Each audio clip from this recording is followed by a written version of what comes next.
നമ്മളങ്ങനെ വീടൊക്കെ പൂട്ടി ഇറങ്ങുവാണ്. നമ്മുടെ ഈ സ്റ്റേയിൽ നമ്മൾ 2 നൈറ്റാണ് താമസിച്ചത്. അതിനുശേഷം നമ്മൾ കെൽപ്പീസ് കാണാൻ വേണ്ടി പോവുകയാണ്.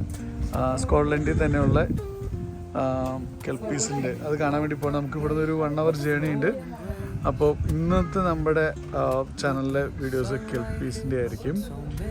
Welcome to our channel, our dreams and diaries.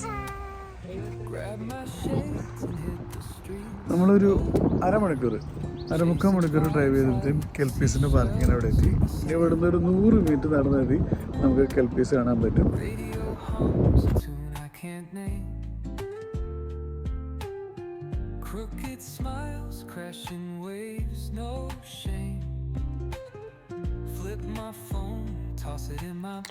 ഇതാണ് നമ്മൾ കാണാൻ വന്ന കെൽപ്പീസ് എന്ന് പറയുന്നത്. ഇത് രൂപകൽപ്പന ചെയ്ത ശില്പിയുടെ പേര് ആൻഡി സ്കോട്ട് എന്നാണ്. 2013 ഇത് നിർമ്മിക്കപ്പെട്ടത്. ഇതിൻ്റെ ഓരോ കുതിരയുടെയും ഭാരം വരുന്നത് 300 ടണ്ണാണ് അതിൻ്റെ ഭാരം വരുന്നത്. അത്രയ്ക്ക് വലുപ്പമുള്ളതാണ്. ഇതിന് 30 മീറ്റർ, ഏകദേശം ഒരു 100 അടി 98 അടിയോളം പൊക്കമുണ്ട്, ഉയരമുണ്ട് ഈ സാധനത്തിന്. ലോകത്തിലേക്ക് തന്നെ ഏറ്റവും വലിയ കുതിരശില്പങ്ങൾ എന്നുള്ള ബഹുമതി ഇവയ്ക്കാണ് കേട്ടോ. സ്കോട്ടിഷിലുള്ള ഈ പുരാതന കഥകളൊക്കെ ഉണ്ടല്ലോ, നാടോടി കഥകൾ, അതിൽ പറയുന്ന ജലാത്മാവാണ് ഈ കെൽപ്പീസ് എന്ന് പറയുന്നത്. സാധാരണ ഈ ജലാത്മാവിൻ്റെ രൂപം എന്ന് പറയുന്നത് കുതിരയുടെയാണ്. നമ്മൾ പകലാണ് ഇത് കാണാൻ വന്നിരിക്കുന്നത്. ഫുള്ള് സ്റ്റീലിലാണ് ഉണ്ടാക്കിയിരിക്കുന്നത്. നല്ല ഭംഗിയുണ്ട്. നൈറ്റ് ആകുമ്പോൾ കുറേ ലൈറ്റും കൂടി ഇട്ടുമ്പോൾ ഇത് മറ്റൊരു ഭംഗിയാവും. അപ്പോൾ രാത്രിയും പകലും വ്യത്യസ്തമായിട്ടുള്ള രീതിയിലുള്ള സൗന്ദര്യമുള്ള ഒരു ശില്പങ്ങളാണിത്. അങ്ങനെ കുറേ നേരം കെൽപ്പീസ് എല്ലാം കണ്ട് കുറേ ഫോട്ടോകളൊക്കെ എടുത്തിട്ട് നമ്മളിങ്ങനെ അടുത്ത സ്ഥലത്തേക്ക് പോവുകയാണ്.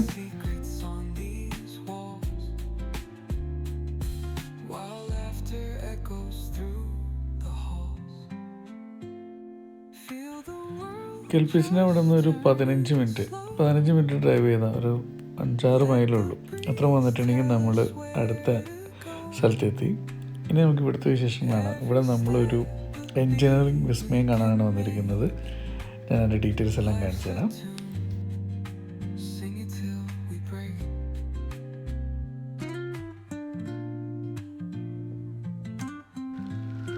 ഇപ്പോൾ നമ്മൾ നിൽക്കുന്നത് ഫാൽക്രിക്കിലാണ്. ഇവിടെ ഒരു ഫാൽക്രിക്ക് വീല് കാണാൻ വേണ്ടിയിട്ടാണ് വന്നിരിക്കുന്നത്. ഇതാണ് ഞാൻ നേരത്തെ പറഞ്ഞ എൻജിനീയറിങ്ങിൻ്റെ അത്ഭുതമായിട്ട് ലോകം അംഗീകരിച്ച ഒരു അപൂർവ സൃഷ്ടിയാണിത്.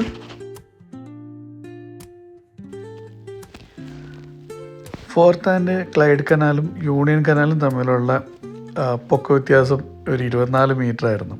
അപ്പോൾ ഈ ഉയര വ്യത്യാസം കാരണം കപ്പലുകൾ 11 ലോക്കുകൾ ഉപയോഗിച്ചിട്ടാണ് പണ്ട് കാലങ്ങളിൽ ഇങ്ങനെ ജലഗതാഗതം നടത്തിക്കൊണ്ടിരുന്നത്. അത് ഒരുപാട് സമയം പോകുന്ന ഒന്നായിരുന്നു. അപ്പോൾ അതിനെ മറികടക്കാൻ വേണ്ടിയിട്ടാണ് ഈ വീൽ ഇവിടെ നിർമ്മിക്കപ്പെട്ടത്. ഇപ്പോൾ ഇതിൻ്റെ ഒരു പ്രത്യേകത എന്ന് വെച്ചിട്ടുണ്ടെങ്കിൽ 2 സൈഡിൽ നമുക്ക് 2 ബോട്ട് അല്ലെങ്കിൽ 2 കപ്പൽ വയ്ക്കാൻ പറ്റും.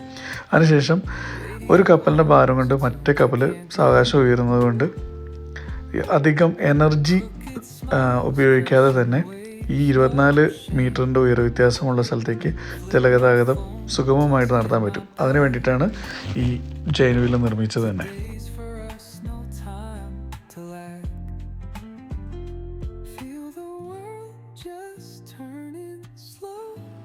ഞാൻ നേരത്തെ പറഞ്ഞല്ലോ, പണ്ട് കാലത്ത് ഈ 2 കനാലുകൾ തമ്മിൽ ബന്ധിപ്പിക്കാൻ വേണ്ടിയിട്ട് 11 ലോക്കുകളാണ് ഉപയോഗിച്ചുകൊണ്ടിരുന്നത്.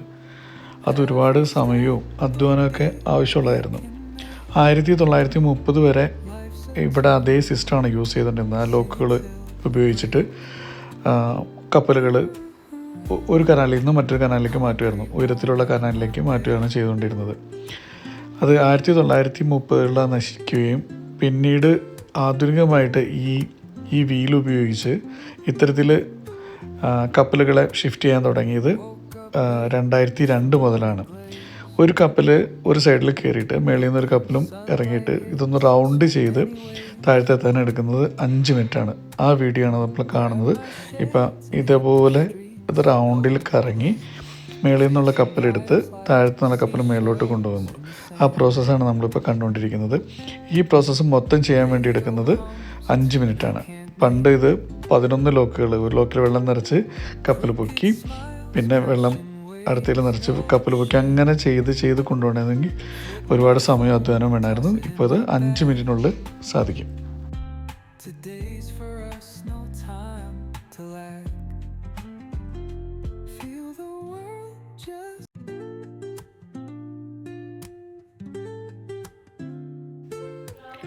ഫാൽക്രിക്കിൻ്റെ മറ്റൊരു സൈഡിൽ നിന്നുള്ള വ്യൂ ആണ് ഈ കാണുന്നത്. ആ മേളിൽ കാണുന്നുണ്ടോ, അതാണ് മേളിലുള്ള കനാൽ.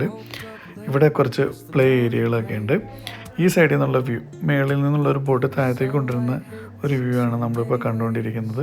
ആ ബോട്ട് താഴെ വന്നിട്ട് കനാലിലേക്ക് ഇറങ്ങിപ്പോവുകയും ചെയ്യും. ഇത് അതിൻ്റെ മറ്റൊരു സൈഡിൽ നിന്നുള്ളൊരു വ്യൂ ആണ് കാണുന്നത്. ഇപ്പോൾ അതിൻ്റെ ഒരു കയ്യിൽ ഒരു ബോട്ട് ഇരിക്കുന്നുണ്ട്, രണ്ട് സൈഡിലെ ഒരെണ്ണത്തിലൊരു ബോട്ട് ഇരിക്കുന്നുണ്ട്. അതിങ്ങനെ കറങ്ങി താഴെ ഇറങ്ങിയിട്ട് ആ ബോട്ട് സാധാരണ കനാലിലേക്ക് ഇറങ്ങിപ്പോകുന്ന ഒരു വ്യൂ ആണ് ഈ കാണുന്നത്. ഈ അത്ഭുത കാഴ്ചയെ കണ്ടു കഴിഞ്ഞിട്ട് നമ്മൾ ഇവിടുന്ന് പൈന യാത്ര തിരിക്കുകയാണ്. ഇനി ഗ്ലാസ്ഗോയിലേക്കാണ് നമ്മൾ പോകുന്നത്. ലഞ്ച് ബ്രേക്കിൻ്റെ സമയമായി. ലഞ്ചൊക്കെ കഴിക്കാൻ വേണ്ടിയിട്ട് ഗ്ലാസ്ഗോയിലേക്ക് പോവുകയാണ്.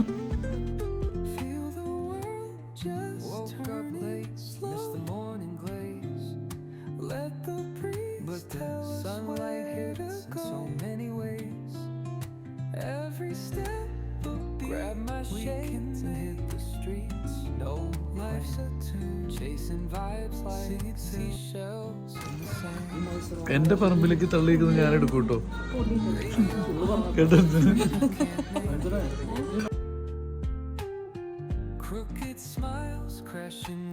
ഇതാണ് ഗ്ലാസ്ഗോ, സ്കോട്ട്ലൻഡിൻ്റെ ഹൃദയഭാഗത്ത്. ആധുനികതയും ചരിത്രവും എല്ലാം ഒത്തുചേർന്ന ഒരു മനോഹരമായ സിറ്റി. ഗ്ലാസ്ഗോ എന്ന് പറഞ്ഞിട്ടുണ്ടെങ്കിൽ സ്കോട്ട്ലൻഡിലെ ഏറ്റവും വലിയ സിറ്റിയാണ്, ഏറ്റവും കൂടുതൽ ജനങ്ങളുള്ള സിറ്റിയാണ്. സാംസ്കാരികപരമായിട്ടും വ്യവസായപരമായിട്ടും ലോകം അംഗീകരിച്ചിട്ടുള്ള, ലോക ശ്രദ്ധ പിടിച്ചിട്ടുള്ള സ്കോട്ട്ലൻഡിൻ്റെ സിറ്റിയാണ് ഗ്ലാസ്ഗോ. പഴയൊരു വ്യവസായ നഗരമായ ഗ്ലാസ്ഗോ 18-13 നൂറ്റാണ്ടുകളൊക്കെ ആയപ്പോഴത്തേക്കും ലോകത്തിലേക്ക് റീച്ച് കപ്പലുകളും ഷിപ്പ് ബിൽഡിങ്ങും ടെക്സ്റ്റൈൽ വ്യവസായമൊക്കെ ആയിട്ട് ഭയങ്കര പ്രശസ്തമായി വന്നത്. ഗ്ലാസ്ഗോ വലിയ പാർക്കുകളും നദികളും കൊണ്ടൊക്കെ സമ്പന്നമായിട്ടുള്ള ഒരു സിറ്റിയാണ്. റിവർ ക്ലൈഡ് ഈ നഗരത്തിൻ്റെ ഹൃദയത്തിലൂടെയാണ് ഒഴുകുന്നത്. ഈ നഗരം ഒരു വ്യവസായ നഗരമാകുന്നതിന് വളരെ വലിയ പങ്ക് വഹിച്ചത് ഈ റിവർ ക്ലൈഡാണെന്ന് പറയാം. ഗ്ലാസ്ഗോ എന്ന് പറഞ്ഞിട്ടുണ്ടെങ്കിൽ ലൈവ് മ്യൂസിക്, സ്ട്രീറ്റ് മ്യൂസിക്, ഫെസ്റ്റിവലുകൾ, അങ്ങനെയൊക്കെ കുറേ പ്രോഗ്രാമുകൾ നടക്കുന്ന ഒരു സിറ്റിയാണ്. അതുകൊണ്ട് തന്നെ യുനെസ്കോ സിറ്റി ഓഫ് മ്യൂസിക് എന്ന ബഹുമതി കൊടുത്തിരിക്കുന്നത് ഗ്ലാസ്ഗോയ്ക്കാണ്.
നിങ്ങൾ പോയി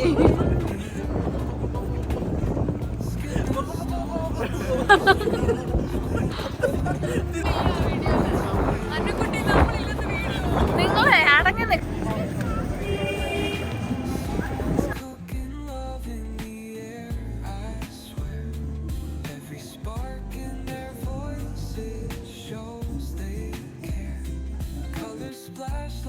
ഗ്ലാസ്ഗോ സിറ്റി ചരിത്രം, കല, സംഗീതം, ആധുനികത എല്ലാം ഒത്തുചേർന്ന ഒരു അടിപൊളി സിറ്റി. ഈ സിറ്റിയുടെ യാത്ര പറഞ്ഞാൽ നമ്മൾ തിരിച്ചു പോവാണ്. സ്കോട്ട്ലൻഡിൽ നമ്മൾ 2 ദിവസം ഉണ്ടായിരുന്നു. ആ 2 ദിവസത്തെ ട്രിപ്പെല്ലാം അവസാനിപ്പിച്ച് തിരിച്ചു പോവുകയാണ്. ഫ്രണ്ട്സെല്ലാം ചേർന്നിട്ട് ഒരു മറക്കാനാവാത്ത കുറച്ച് നിമിഷങ്ങൾ സമ്മാനിച്ച ഈ നല്ല യാത്രയുടെ അവസാനിക്കുകയാണ്. അടുത്തൊരു വീഡിയോ ആയിട്ട് നമുക്ക് വീണ്ടും കാണാം. Thank you.